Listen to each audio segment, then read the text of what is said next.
today we start part C of Module 3, Fibonacci Formula and Linear Recurrence Relations. Part C.1, Golden Ratio. All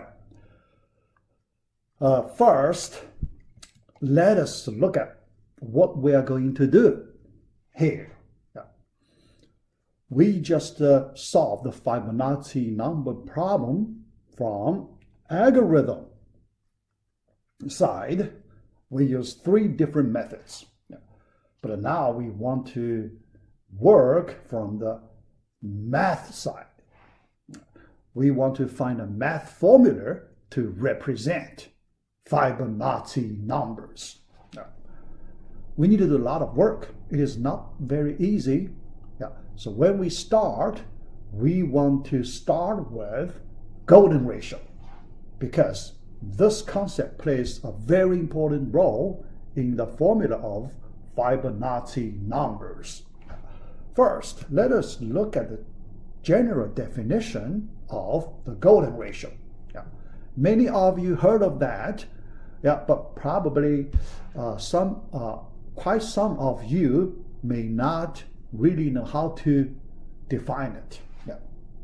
Here from the diagram picture here, this part gives the definition of the golden ratio.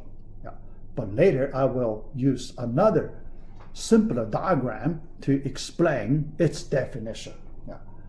Next, I want to use this bottom part to explain some magic property related to the Fibonacci numbers.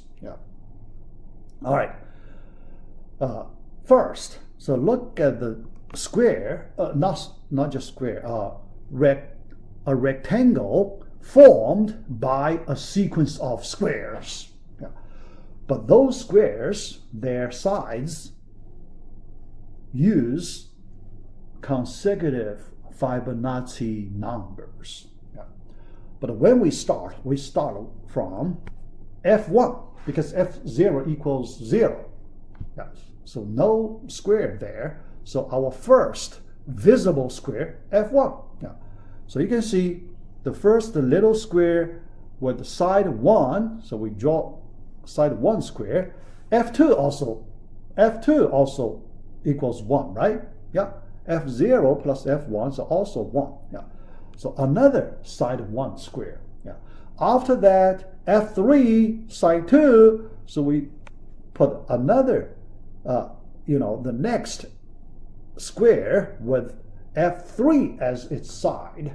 So you can see we form a pretty good rectangle. After that, F4 equals 3.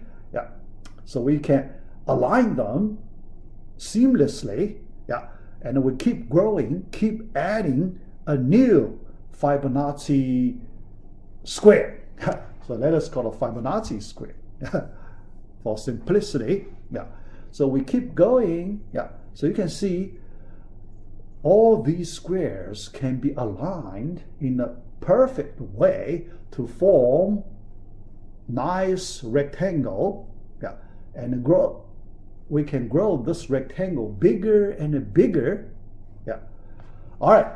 So after some point, then let us draw a curve in this way. All right. So for the largest square, we draw an arc. This arc corresponds quarter circle, 1/4 of a circle. That arc. All right.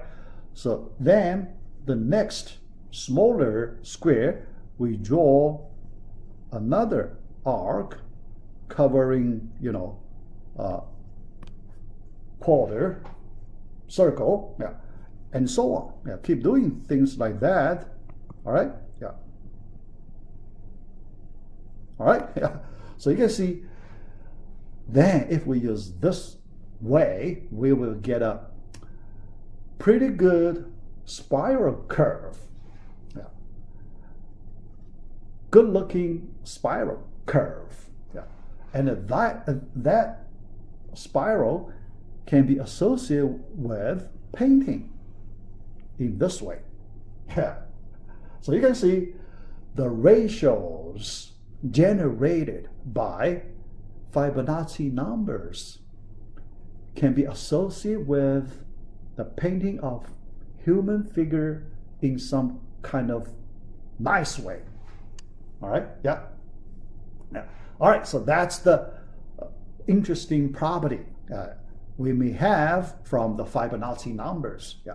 Next, let us look at how to calculate the golden ratio. How to find the concrete value for the golden ratio. Yeah. First, let us define it. Yeah. When we start with one line segment.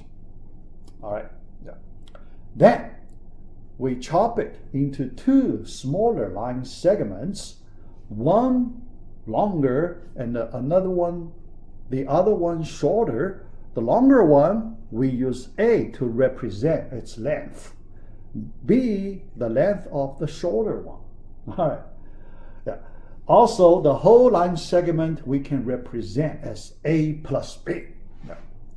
Now, we use some special assumption. Yeah. Here, we need to make some, interesting assumption here. Yeah. So what is the assumption? Yeah. The ratio of A over B, the length of the longer line segment over the length of the shorter line segment, yeah, equals the length of the whole line segment A plus B over the length of the longer line segment A. Yes. So this is the assumption we like to take. Yeah. Why is that? There is some reason behind it. Yeah. Here we don't know. Yeah. Just, some Asian people, so they, based on their special experience, so they made this kind of assumption. Yeah. So here we just take it. Yeah. Now the question. Yeah. We need to find the ratio of A over B. Yeah. Here we can simplify A plus B over A as 1 plus B over A. Yeah. Because based on the simple property of fraction, we can get this kind of simplification easily. Yeah. So the next question, how to find the ratio A over B? Yeah. So let us use a variable x to represent the ratio A over B. Yeah. Why we use x to represent it? Yeah. Here, the reason is very simple. Yeah. Because we only have one equation. Right? Here, we only have one equation. But we have two unknowns, A and B, both unknowns. And based on our experience, we know with one equation and two unknowns, it is impossible to solve this equation for A and B. Right? Impossible. Yeah. So we want to reduce the number of variables so that we can solve the equation. Yeah. How to reduce the variable? Yeah. Because our goal, we just want to find the ratio of A over B. Yeah. We do not need to find what is the value of A, what is the value of B. So that is not important. Only the ratio is important. So for that reason, can we just use one variable x to represent the whole ratio A over B? Yes, we can. But if we do that, you will see we reduce the number of variables from 2 to 1. Yeah. All right, so let us look at our new equation after variable reduction. Yeah. All right, because here B over A is the reciprocal of x, 1 over x. So you can see the right-hand side can also be represented by the variable x. Yeah. So finally, we get our new equation, x equals 1 plus 1 over x. Yeah. All right. After that, we like to do some simplification. Now, we want to remove the denominator. Yeah, because we feel more comfortable consider an equation without denominator. Yeah. So let us multiply the denominator both sides of the equation. So we will get x squared equals x plus 1. Yeah. So this is our new equation. So we need to solve this equation for x. Yeah. How to solve it? Yeah. It is not very hard. Yeah. We have some formula. Yeah. So I feel most of you know this formula. Yeah. So it is the quadratic formula. Yeah. Here, first, let us look at the general quadratic equation. Ax squared plus bx plus c equals 0, but the leading coefficient a cannot be 0. Otherwise, it won't be a quadratic equation. If a equals 0, we will get a linear equation, right? Yeah. So we want to consider a real quadratic equation. So a cannot be 0. All right. All right. Then we have the formula. X equals this formula. Numerator negative b plus minus 2 cases, 2 possible solutions, plus minus square root of b squared minus 4ac. That's the numerator. Then the denominator 2a. Yeah. So that is the standard formula for the quadratic equation.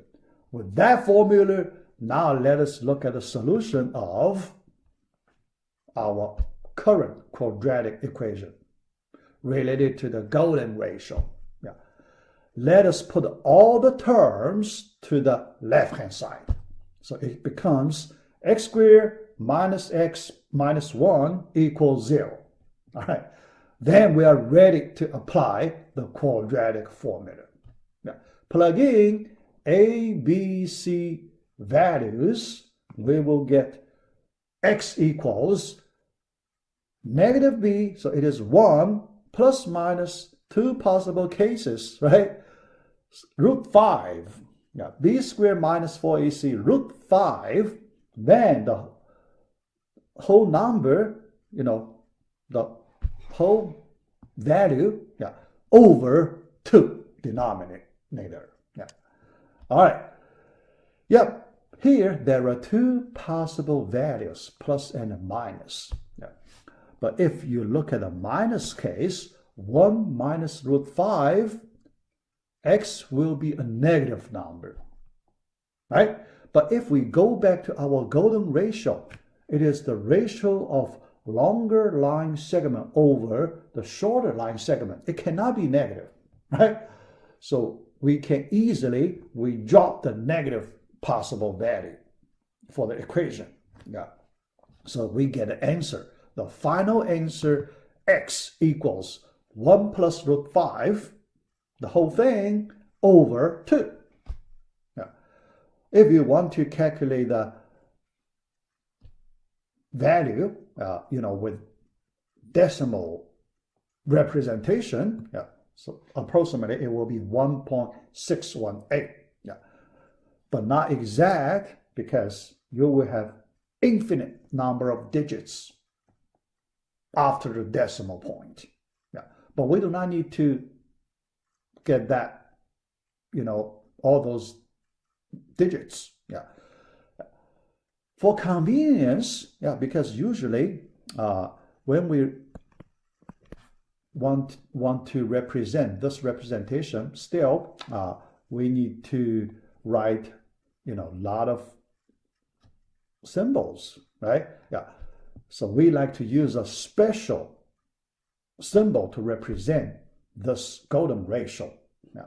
So we use a Greek letter phi. Phi. We use phi to represent golden ratio. Yeah. We have this kind of experience before, right? We use pi to represent the, ratio, circular ratio, right? Yeah. So we have that experience. So this time we use another Greek alphabet, phi, to represent the golden ratio. All right. Yeah. Next, with this golden ratio definition and the representation, now we can look at a Fibonacci formula. Here, I call it some kind of magic formula because it is not that easy to get it. So it is quite special. And with this formula, we can see the power of math. How powerful the math tool can be used to represent all the Fibonacci numbers. Let us look at the general formula here. Fn, the nth, the Fibonacci number for n, that size, problem size, Fn equals 1 over root 5 parenthesis. Inside the parenthesis, phi to the nth minus -1 to the nth over phi to the nth. Is it quite special? Yeah, very special. How can people get it, right? How can you connect Fibonacci numbers to golden ratio in this way, right? Yeah, quite strange, right? All right, because the left-hand side, Fibonacci numbers must be integers, right? But the right-hand side, how can you see the right-hand side is also an integer, right? Phi, it is an irrational number, right? Irrational number. Not rational. Rational number, right? It's irrational number. Okay?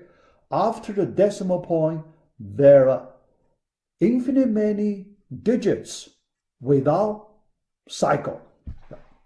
Because sometimes you can get infinite many digits, but with some repeated cycles.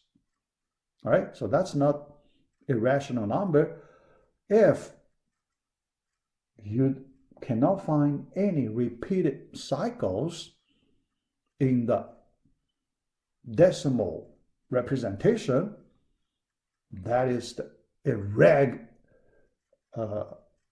irrational, not irregular, irrational number. Phi is an irrational number. Then phi to the nth minus -1 to the nth over phi to the nth. Then you will get integer. Divided by root 5. So that is very interesting. Very interesting. So we will see how to get this formula later. All right. So here, the next question. How can you connect the Fibonacci numbers to the golden ratio? We will do a lot of work. Here, we will do a lot of work. All right. So we will have several videos. We will complete it. We will, solve this problem. All right, so let us stop the C.1, the first video, C.1, right here.